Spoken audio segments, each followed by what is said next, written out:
Не мога да не споделя този залез.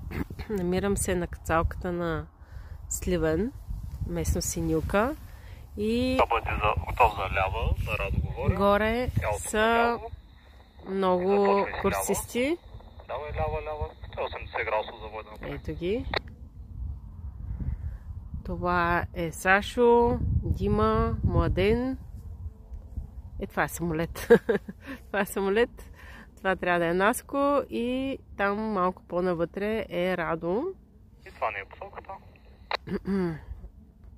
Излитат от 1000 метра и кацат тук на 200 метра.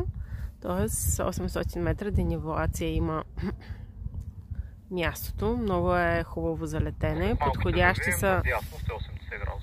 Подходящи са западни ветрове и източни ветрове. Южните и северните не са подходящи.